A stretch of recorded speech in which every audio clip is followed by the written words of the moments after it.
Hello, good morning, नमस्कार, आदाब। एक बार फिर से आप सबका स्वागत है वाईएफएस स्टडी स्टूडियोज चैनल पे, which is a part of an academy. तो चलिए यहाँ पे शुरुआत करते हैं हम लोग आज के सेशन की और देखते हैं कि आज कौन कौन से क्वेश्चंस हैं जो हमारे ज्योग्राफी के पर्सपेक्टिव से इंपॉर्टेंट हैं।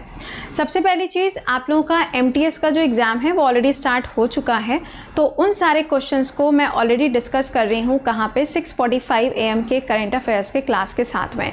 तो ये जो आपकी सीरीज़ चल रही है, this is the revision series. चाहे आप यूपीएसआई की तैयारी कर रहे हो या आप एमटीएस का रिवीजन कर रहे हो या फिर कोई भी एग्जाम क्यों ना हो, सबके लिए आपका रिवीजन सीरीज है जो कि अगले हफ्ते ख़त्म हो जाएगी। अगर आपने पॉलिटी, इको, हिस्ट्री के वन लाइनर्स एंड आपने अगर ज्योग्राफी की पूरी प्लेलिस्ट नहीं देखी है तो सुबह के 5 बजे की पूरी प्लेलिस्ट चैनल के ऊपर पड़ी हुई है, एक बार से उसको देख ज़रूर लीजिएगा। इसके अलावा आपका जो मैपिंग का क्लास है, ये मैपिंग का क्लास आपका रहता है शाम को 4:30 बजे, जिसमें इंडिया की मैपिंग होपफुली इस वीक में ख़त्म हो जाएगी। नहीं होगी तो फिर अगले एक हफ्ते और देख लेंगे, वैसे आई होप ख़त्म हो जाएगी। ठीक है, तो इसको मिस मत करिए, क्योंकि आप भी जानते हैं कई बार ऐसे क्वेश्चंस आते हैं जहाँ पे आपको लोकेशन बेस्ड सवाल पूछ लिए जाते हैं। अब वहाँ पे जीरो या फिर ब्लैंक आप नहीं बैठ सकते, तो एट दैट टाइम एट उस पर्टिकुलर पॉइंट पे आपको क्या करना होता है, यही मैपिंग होती है जो आपको नंबर दिलाती है। चलिए नेक्स्ट, ये जो करंट अफेयर्स का क्लास है बिल्कुल भी गोला मत टिकाओ। रीज़न बीइंग, आप सभी लोग जानते हैं कि जिस दिन पेपर भी होता है उस दिन भी आपको यहाँ से क्वेश्चंस मिल जाते हैं पेपर के अंदर। बहुत सारे ऐसे भी सवाल होते हैं जहाँ पर क्या होता है, हमें आंसर नहीं पता है लेकिन हम एलिमिनेशन करके वहाँ पे आंसर निकाल सकते हैं, तो वो तरीका आपको इस क्लास में सीखने को मिलता है। ठीक है, चलिए अच्छा, तो शुरुआत करते हैं यहाँ पे सवालों का सिलसिला। पहला सवाल आपके सामने आता हुआ, ओप्स शेड, यहाँ पे तो आंसर ही आ गया यार, चलो कोई ना। हाँ जी, तो सबसे पहला जो क्वेश्चन था आपका वो ये था ईस्टर्न घाट और वेस्टर्न घाट्स के बारे में। भाई सुनो और समझो, अगर आपने इसके बारे में कुछ नहीं पढ़ा है, आपके लिए बिल्कुल नया नवेला सा है, तो आपको बता दें कि इसका जो थ्योरी का क्लास है वो आपको शाम को मिलेगा कितने बजे, 4:30 बजे। और उसके बावजूद अगर आप जीएस में बिल्कुल ज़ीरो हैं, आपने अभी भी तैयारी स्टार्ट करी है मैथ, इंग्लिश और रीजनिंग, तो आपका नया बैच स्टार्ट होने जा रहा है कब से, 20 तारीख से आप उसको ज्वाइन कर सकते हो। ठीक है, चलिए, तो पहला क्वेश्चन यहाँ पे ये था, the eastern Ghat form the eastern boundary with, यानी कि जो ईस्टर्न घाट होते हैं, क्या मतलब हुआ ईस्टर्न घाट का, पहले तो हम ये समझते हैं, है ना। देखिए यहाँ पे अगर आप ऐसे करके देखो इंडिया के मैप को, तो दिस इज़ वेस्टर्न घाट, यहाँ पे ऐसे करके सॉरी ये हो जाएगा आपका ईस्टर्न घाट का एरिया। कहा जा रहा है कि ईस्टर्न घाट के ईस्टर्न साइड पे आपको क्या देखने को मिलता है, आपसे क्वेश्चन में ये चीज़ पूछी गई थी, तो इसका आंसर क्या हो जाएगा, डेक्कन प्लेट्यू का एरिया आपको देखने को मिलेगा। अगले सवाल पे आइए, यहाँ पे आपसे कहा जा रहा है कि ये बताइए नैरो वाटर बॉडी जो होती है, जिसको हम क्या कहते हैं, कयाल के नाम से जानते हैं, ये जो कयाल्स हैं ये आपको कौन से स्टेट में सबसे ज़्यादा देखने को मिलते हैं। अब देखो हमें नहीं पता इसका आंसर, हमें पता ही नहीं कि व्हाट इज़ कयाल, हम नहीं जानते, लेकिन अगर आपने करंट अफेयर्स का क्लास किया हुआ है तो मैंने आपको एक न्यूज़ पढ़ाई थी नेहरू बोट रेस के बारे में। वहाँ पे मैंने आपको बोला था कि जो बोट रेस होती है वो कब होती है, जब ओणम का फेस्टिवल आता है, और ओणम का जब फेस्टिवल आता है तो जिस जगह पे ये रेस होती है वहाँ पर आपको एक लेक देखने को मिलती है जिसका नाम क्या है, वेम्बनाड लेक। और ये जो वेम्बनाड लेक है ये कैसी लेक है, कयाल टाइप की है। कयाल का मतलब क्या होता है, ब्रैकिश वाटर, या आप ऐसे कह लो कि सॉल्टी वाटर है, उसके अंदर कुछ पॉल्यूटेंट्स भी हैं, उसे हम क्या कहेंगे, उसे हम कयाल कहते हैं। कयाल एक तरीके से लगून आप कह सकते हो, बट परफेक्टली वो लगून नहीं होता है, बट आप समझने के लिए कह सकते हो। ठीक है, तो इसका करेक्ट आंसर क्या हो जाएगा, Kerala will be the right answer. अगला सवाल, इसमें से कौन सा स्टेटमेंट करेक्ट है, पूछा जा रहा है कि राजमहल हिल्स जो है या फिर जो उसका प्लेट्यू का एरिया है, वहाँ पे काफ़ी सारे लावा के डिपॉजिट्स हैं। लावा के डिपॉजिट का मतलब है कि वंस अपॉन अ टाइम वहाँ पे वॉल्केनो इरप्ट हुआ होगा, ज्वालामुखी फटा होगा। दूसरा पॉइंट, बुंदेलखंड का जो एरिया है ये सबसे पुराना क्षेत्र है जहाँ पे आपको कुछ लाइक रॉक्स वगैरह देखने को मिलते हैं। तो देखो बुंदेलखंड का जो एरिया है, अगर आप मैप में उसको लोकेट करोगे शाम के क्लास में 4:30 बजे, अगर आप उसको मैप में लोकेट करोगे तो वो आपको यूपी और एमपी वाला जो एरिया है उसके बॉर्डर पे देखने को मिलेगा। जी हाँ, ये एक ऐसी जगह है जहाँ पे वाटर बहुत ही कम होता है, बारिश भी नहीं होती है ज़्यादा, पानी भी कम होता है, नदियाँ भी कम होती हैं, इसीलिए यहाँ पर इंडिया का सबसे पहला वाटर लिंकिंग प्रोजेक्ट भी शुरू किया गया जिसका नाम क्या है, केन और बेतवा।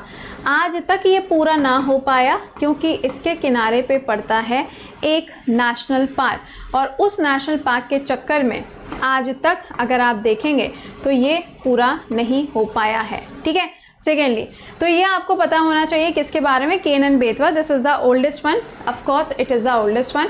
लावा बिल्कुल सही बात है। ठीक है, चलो दूसरे पे आओ। अगला, विच of the following is not the part of Meghalaya plateau.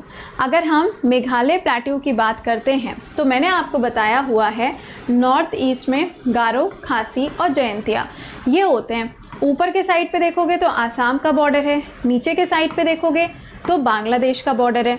अब ये मत बोलना मैम हमको नहीं पता, कतई ये वाला स्टेटमेंट तो यूज़ ही नहीं करना।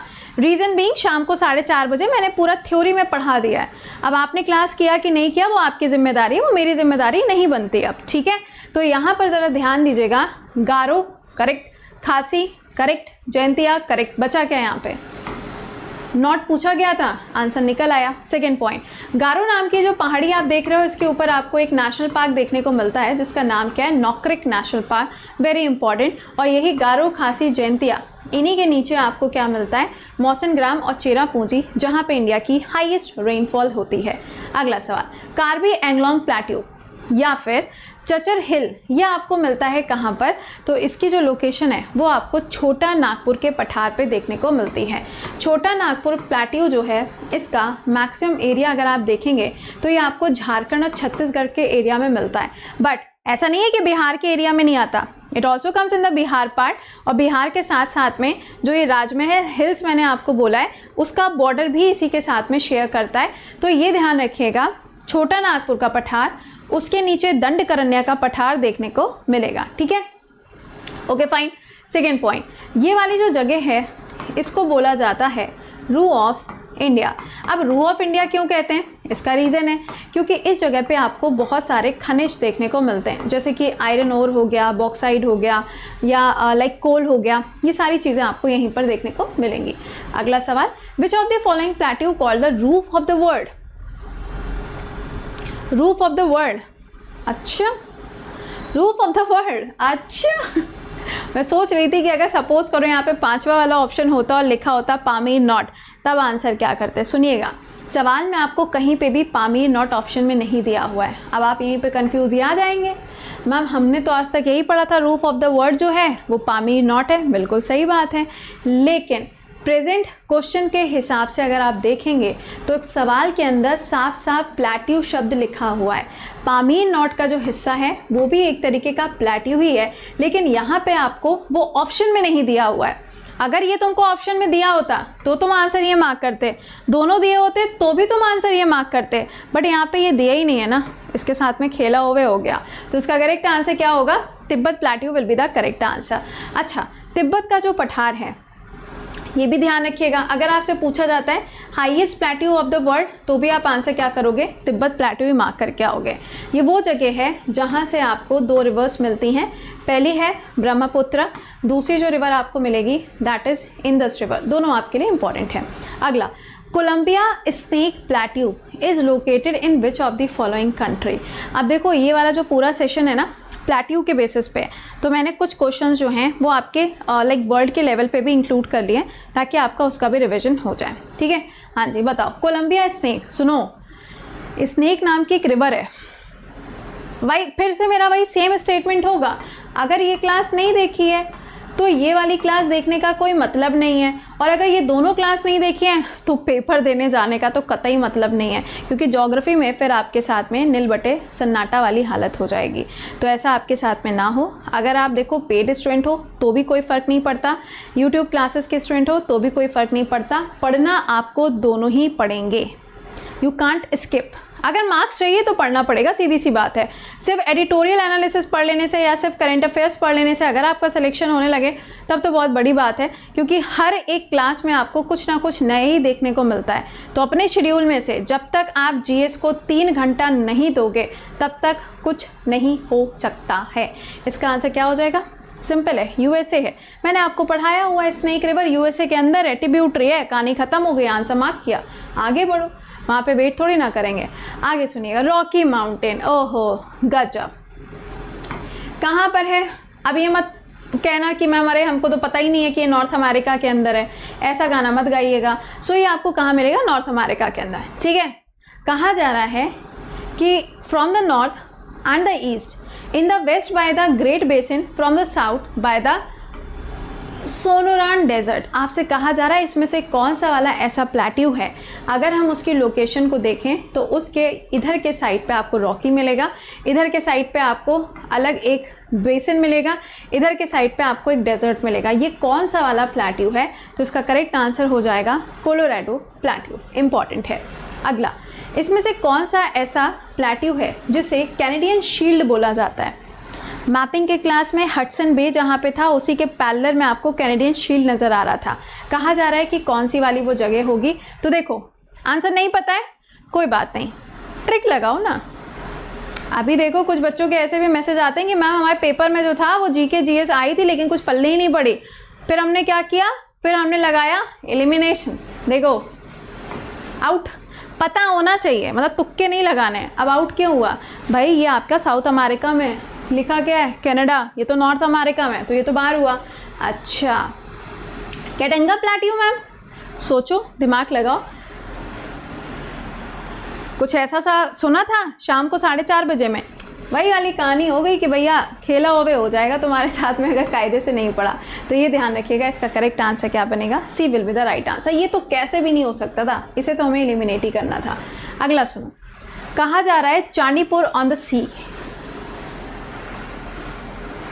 बताना पड़ेगा, मतलब ये क्वेश्चन अगर मुझे बताना पड़ जाए तो मतलब समझ लो कि तुम कहाँ पे फिर स्टैंड कर रहे हो। नहीं, सुबह सुबह बेइज्जती नहीं हो रही है, बिल्कुल भी बेइज्जती वाली फीलिंग नहीं आनी चाहिए, क्योंकि अगर हम नहीं बोलेंगे तो फिर कौन बोलेगा, है ना। सिंपल। क्यों भाई? करंट अफेयर्स के क्लास में करोड़ों बार पढ़ चुके हो कि जितनी भी मिसाइल टेस्ट होती है वो इसी जगह से होती है। तो ये कहाँ है? कितनी बार बताया? उड़ीसा के अंदर। कहानी खत्म हो गई यहीं पे। नहीं आता है तो जस्ट यूज योर ट्रिक्स। अगला सवाल, the average width of which of the following Ghat in India is more. कौन सा वाला ऐसा घाट है जहाँ पे आपको सबसे ज़्यादा विथ चौड़ाई देखने को मिलती है? देखो दो चीज़ें हैं, जब भी हम यहाँ पे ईस्टर्न और वेस्टर्न घाट्स की बात करेंगे, ठीक है, तो यहाँ पे ये ध्यान रखना, एक ये वाला एरिया है, एक ये वाला एरिया है। अब होता क्या है, यहाँ पे जो ईस्टर्न घाट वाला एरिया है वहाँ पे बहुत सारा सेडिमेंट डिपॉजिट हो जाता है। सेडिमेंट डिपॉजिट का मतलब क्या हो गया? वेस्टर्न घाट से होते हुए गोदावरी आती है, कृष्णा आती है, कावेरी भी आती है। तो जब ये सारी रिवर इधर के साइड पे आएंगी तो ऑब्वियस सी बात है कि ये जो जगह होगी यहाँ पे सेडिमेंट का डिपॉजिट हो जाएगा। जब अवसाद इकट्ठे हो जाएंगे तो इस जगह की जो विथ है वो ऑटोमेटिकली ज़्यादा हो जाएगी। समझ गए? तो इसका आंसर क्या होगा? इसका आंसर बनेगा Eastern Ghat is the right answer. अगला सवाल, which of the following are the present where Eastern and Western Ghat meet. इतना घिसा पिटा सवाल ये बन चुका है कि हर पेपर के अंदर ये मुंह उठा के चला आता है और इसको शर्म भी नहीं आती। मतलब अब क्या बोल सकते हैं? Nilgiri is the right answer, सोचना ही नहीं है, ठीक है। अच्छा, एक सवाल का जवाब दो। ये तो मतलब हलवा टाइप का सवाल था, सबने आंसर कर लिया होगा, बहुत शातिर हो गए हो आजकल तुम लोग। हाँ जी, मेरा सवाल तुमसे ये है कि अभी कुछ दिन पहले मैंने आपको पढ़ाया था करंट अफेयर्स के क्लास में T23 के बारे में, ठीक है। अब मेरा सवाल आपसे यहाँ पर ये है कि आप मुझे यह आंसर करके बताओ, T23 टाइगर था जिसको मारने के निर्देश दे दिए गए थे। Mudumalai national park, Mukurthi national park, याद आ गया होगा। अब बस मुझे यह आंसर करके बताओ कमेंट बॉक्स के अंदर कि नीलगिरी बायोस्फीयर रिजर्व के अंदर 5 कौन कौन से नेशनल पार्क्स आते हैं। आंसर बिल्कुल भी मत बोलना कि मैम हमने पहली बार क्लास ज्वाइन किया था तो हमको नहीं पता था। भैया नहीं पता है तो इस क्लास में आना पड़ेगा, ठीक है, क्योंकि एक चीज़ अगर हम एक जगह बता चुके हैं तो फिर 4 बार फिर वो चीज़ें जो है ना रिपीट नहीं हो सकती। अच्छा, इसकी हाईएस्ट पीक क्या हो जाएगी? दोदा बेटा is the highest peak. Important है, प्लीज़ इसको याद रखिएगा, पेपर में बहुत ज़्यादा सवाल बनता है। दंडकारण्य का पठार, आप सुनो, छोटा नागपुर का जो प्लेट्यू है उसके नीचे आपको दंडकारण्य का पठार देखने को मिलता है। सिंपल सी बात है। तो ये क्या हो जाएगा? कहा जा रहा है इंडिया के कौन से साइड पे आपको मिलेगा। तो नॉर्थ हो नहीं सकता, वेस्ट हो नहीं सकता, इधर के साइड पे आ जाओ, सेंट्रल या फिर ईस्टर्न पार्ट। तो इसका आंसर क्या होगा? ईस्टर्न पार्ट इसका आंसर बनेगा। दंडकारण्य का जो पठार है, यहाँ से एक नदी निकलती है जिसका नाम क्या हो जाएगा? महानदी, ठीक है। अगला पॉइंट, महानदी जो है इसके ऊपर आपको एक डैम मिलता है जिसका नाम क्या है, हीराकुंड डैम। एंड ये पूरी दुनिया का सबसे बड़ा अर्थन डैम भी है एंड अर्थ का भी सबसे बड़ा अर्थन डैम है। अगला सवाल, कहा जा रहा है कि ये बताइए कि जो डेक्कन प्लेट्यू का एरिया है वहाँ पे जो एनुअल रेनफॉल होती है वो हमेशा 60 सेंटीमीटर से कम की होती है।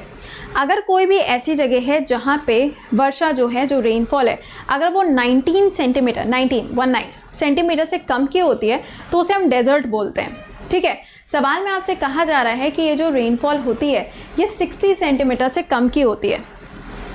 इसका रीज़न क्या है? कोई भी चीज़ है यहाँ पे अगर वो छुपी हुई है तभी तो उसके ऊपर चीज़ें जो है वो कम पहुँचेंगी, राइट। तो पहला पॉइंट तो ये है, ये रेन शेडो एरिया है। कभी भी आप देख लो, जब आप महाराष्ट्र की बात करते हो, मुंबई की बात करते हो, उधर ज़्यादा रेनफॉल हो रही है, लेकिन जब आप थोड़ा सा और आगे की तरफ आके देखते हो, मराठावाड़ा वगैरह देख लो, तो वहाँ पे बारिश नहीं होती। क्यों? रेन शेडो एरिया है, वहाँ पे जो बादल हैं वो नहीं पहुँच पाते। दूसरा पॉइंट, पैरेलल विंड का मूवमेंट हो जाता है। बिल्कुल सही बात है, जैसे ही रिवर्स का मूवमेंट होता है तो वो जो रिवर्स होती हैं वो पैरेलल वहाँ से क्रॉस करके चली जाती हैं। तीसरा क्या है, ये कोस्टल एरिया से बहुत दूर हो जाते हैं जिसकी वजह से इन बादलों के पास में जो मॉइस्चर होता है वो क्या हो जाता है, ख़त्म हो जाता है। तो इसका करेक्ट आंसर क्या होगा? यहाँ पे सिंपल सी बात है भैया, इसका आंसर बनेगा रेन शेडो एरिया। ठीक है, हमेशा याद रखिएगा इसका आंसर रेन शेडो एरिया होगा। देखो ये किस कंडीशन पे आएगा, अगर यहाँ पे पूछा जाता कि राजस्थान के अंदर क्यों नहीं होती, तब तो तुम आंसर करते ऑप्शन नंबर बी, क्योंकि वहाँ पे अरावली वाली पहाड़ियाँ हैं और जब विंड्स का मूवमेंट होता है तो उसके पैरेलल क्रॉस करके चली जाती है, तब आप आंसर ये कर देते। अच्छा, दूसरा लिखा हुआ है कोस्टल एरिया से बहुत दूर है, अवे है।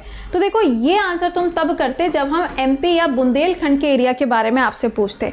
हमने यहाँ पे आपको स्पेसिफिकली क्या पूछा हुआ था, डेक्कन प्लेट्यू पूछा था।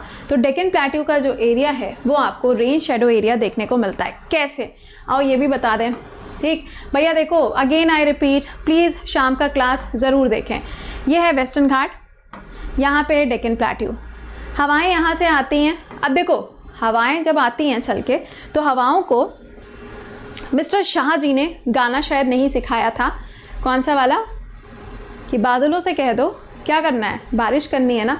तो हो सकता है इनको ये वाला गाना नहीं पता होगा, और क्या हुआ, ये विंड्स यहाँ से मूवमेंट करते हुए गई और इस जगह पे सारा का सारा जो वाटर है वो यहाँ पे ख़त्म हो जाता है। और जब यहाँ से विंड्स और आगे जाती हैं तो ये विंड्स जो होती हैं वो कैसी होती हैं, ड्राई होती हैं, क्योंकि इनके पास में मॉइस्चर ख़त्म हो चुका होता है।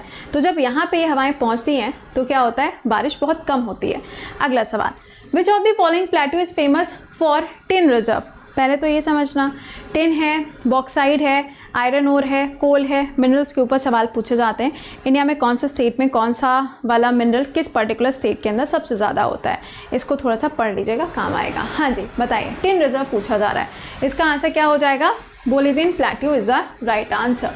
नेक्स्ट पे आइए, which of the following plateau is famous for the highly erodible soil, यानी कि इसमें से कौन सा वाला ऐसा प्लेट्यू है जहाँ पे जो सॉइल इरोजन है यानी कि अपर्दन है वो सबसे ज़्यादा देखने को मिलता है। जहाँ से ज़्यादा रिवर्स होते हुए जाएंगी वहाँ पे क्या होगा, इरोजन ज़्यादा होगा। तो इसका आंसर क्या बनेगा, एक छोटू सा क्वेश्चन, ये कौन सी कंट्री में है यार, बस ये जानना था मुझे।